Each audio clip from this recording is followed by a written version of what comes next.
Bom, a aula de hoje, dia 8/6, é a respeito do past tense ou simple past. É o pretérito na língua inglesa, ok? Bom, o simple past ou past tense, ele é um passado que começou e que terminou.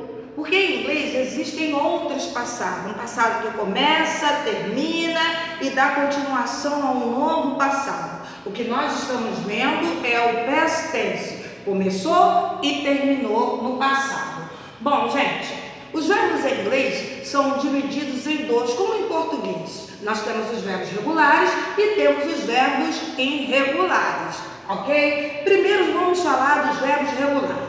Os verbos regulares, que nós já vimos, né, turma? Os verbos regulares são aqueles verbos que não mudam o radical. São os verbos que, ao colocarmos no passado, nós acrescentamos a ele ED. O radical do verbo permanece da mesma forma. Vejam aqui, ó, love.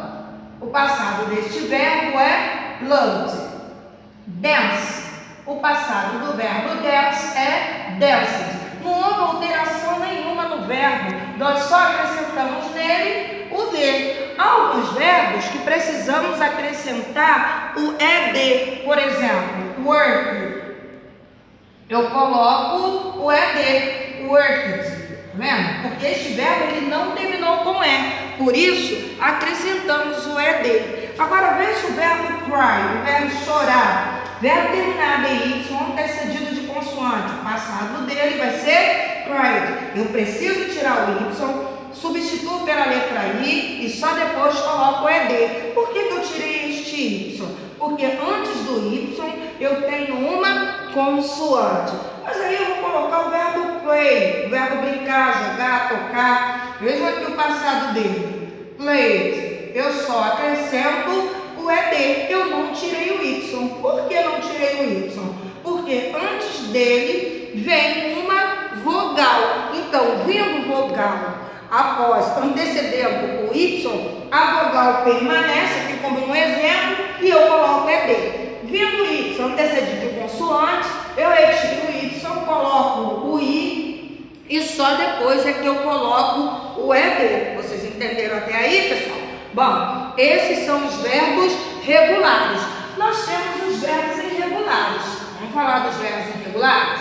Os verbos irregulares são aqueles verbos que o radical dele muda. Ele tem uma forma especial para o passado. Observem aqui. Go, went. Ó, o verbo ir na forma básica e o passado dele foi, went. Tá vendo como muda radicalmente? Vamos ver o verbo comer, eat. Olha aqui, ó, eat. Olha aí, ó. Vamos ver o verbo beber, drink. O passado dele vai ser drank. O verbo good. O passado dele, boat. Há verbos irregulares que ele tem o mesmo presente e o mesmo passado. É o caso do verbo read, que é o verbo ler. O passado dele é read. A única diferença é na pronúncia, mas a escrita é a mesma, read e read. Então, estas são as formas do verbo no passado, ou seja, são a separação entre verbos regulares e verbos irregulares. Os verbos irregulares, vocês vão encontrar lá no final do livro, onde eu já pedi que vocês copiassem toda a lista de verbos irregulares no caderno. Poxa, professora, já tem um livro, por que eu tenho que copiar? Para que você possa memorizar.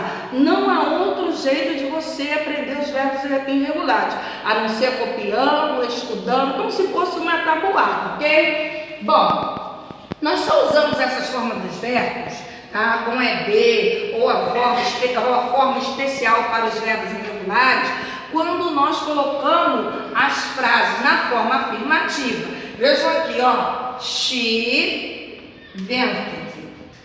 Olha aí. Outro exemplo. Joel bought a car. Viram aí? Isso aqui é a forma passada do verbo na afirmativa. Ok? Isso aqui é a forma afirmativa dos verbos irregulares. Prestar atenção aí? Sim? Bom, turma, nós vimos os verbos regulares e irregulares no passado. Agora é importante que vocês relembrem, saibam de como nós colocamos uma frase no passado na forma interrogativa e na forma negativa. Quero lembrá-los também que todos os verbos no passado, eles têm a mesma flexão para qualquer que seja a pessoa. Ele não muda a flexão. Vai ser de ou a forma irregular dele para todas as pessoas do verbo, ok? Então veja aqui, vou colocar aqui uma frase no passado. Jane played yesterday. Esse yesterday é bem característico do passado, significa ontem. Esta frase aqui está na forma afirmativa. Estou afirmando que ela jogou, brincou ontem. Agora eu vou colocar essa frase aqui na forma interrogativa. É aí que vai entrar esse camarada aqui, ó, o did. O did nada mais é, turma, que um auxiliar que nos ajuda a colocar frases na forma interrogativa do passado, com exceção do verbo be, porque o verbo to be, ele não precisa de auxiliar, tá? Porque ele já é auxiliar. Então veja aqui, ó, did Jane play yesterday? Essa frase aqui está na forma interrogativa. Eu usei o did, que vai me auxiliar, que vai me ajudar, e o verbo play, ele volta para a forma básica dele. Não posso colocar did, Jane played, não podemos, porque o did já mostra que a frase está na forma interrogativa. E é óbvio, o ponto de interrogação, ok? Agora eu vou colocar essa mesma frase na forma negativa. O que nós vamos fazer? Jane... Esse did aqui, ele agora vem na forma negativa, did not. Ou, se preferir, que é uma das formas mais usadas, você pode estar usando o didn't, ok? Jane didn't play. De novo, o verbo permanece na forma básica, yesterday. Então, quando eu pergunto no passado, o que eu tenho que fazer? Eu uso o verbo auxiliar did, e o verbo principal volta para a forma básica. E quando eu nego, eu uso did not ou didn't e o verbo volta para a forma básica. Para que vocês também não confundam e não esqueçam, se por acaso o verbo fosse irregular, seria a mesma coisa. Ó. Jane went to Rio. Jane foi para o Rio. Então agora eu vou colocar essa frase na interrogativa. Did Jane, esse went aqui, ele volta para a forma básica dele. Go. O went go é a mesma coisa, só que o went é o passado do go. O did faz com que o go fique na forma básica.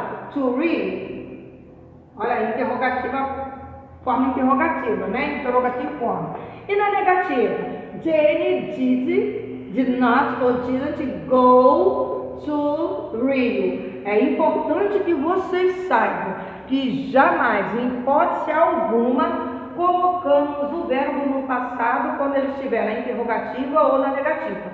O verbo na interrogativa e na negativa, ele precisa voltar para a forma básica. Eu não vou nem falar presente, eu vou falar a forma básica, tá, turma? Bom, se tiver dúvida nos verbos regulares, final do livro. E por falar em final do livro, eu gostaria que vocês pegassem o livro de vocês, assim como eu vou fazer com o meu, e que marcassem aí as páginas 129 e 130 do livro. O nosso livro, ele é dividido em partes. Então, lá no final do livro tem workbook, são páginas de atividade, caderno de exercícios. Na próxima aula, hein, pessoal, na próxima sexta, eu estarei corrigindo as páginas 129 e 130. Tenham todos um bom dia e até a próxima aula.